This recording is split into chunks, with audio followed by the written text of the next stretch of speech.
In this third part, we are going to look at some of the barriers that we face in practicing EI. Okay.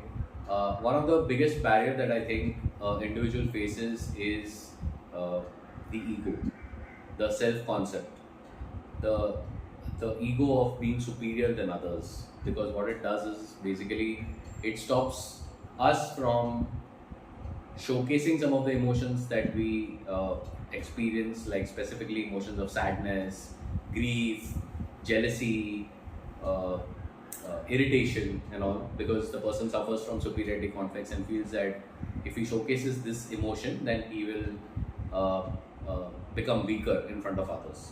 So that's one. So that's where the ego comes in between. Then it's also about what has been taught to us in our school and what is practiced in our workspace or even in our home, is that some of these emotions of anger, sadness, jealousy, frustration, irritation are negative emotions. With that perception, what happens is, and with that we are also being told that these emotions are bad and they should never be experienced, nor they should be even ever showcased. So what happens is eventually we try to just gulp them down, dump them somewhere, and we freeze or we become numb to them. Yeah. So that's another barrier that comes in. Then also what comes in as a barrier is about the stories that we carry about people around us.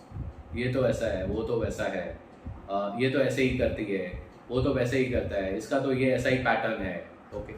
Now with these stories, what has happened is you've already formed an opinion about the person, and your behavior actually manifests from these opinions rather than what actually is happening with the person. So what happens is that before any conversation is started, it's just the name of the person or the image of the person itself makes you behave in a certain way, and it acts as a huge barrier for yourself and others. Then another barrier is about not being able to put yourself into the other person's shoes. So not able to imagine when you were in the same situation what you experienced, and then being empathetic towards the person. Another barrier also happens or takes place a lot with the people with very high IQs, intellectual quotient, because they are always into analysis, always into data, numbers, science, logic, reasoning, and emotions don't arise with all of this. Okay, so people who are on this side of their personality tend to experience lesser emotions or are less at times emotionally intelligent when it comes to their own selves, or even when it comes to others. So that acts as a barrier. Apart from that, yeah.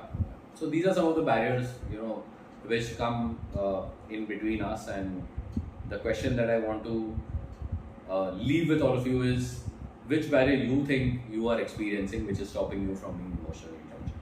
Thank you so much.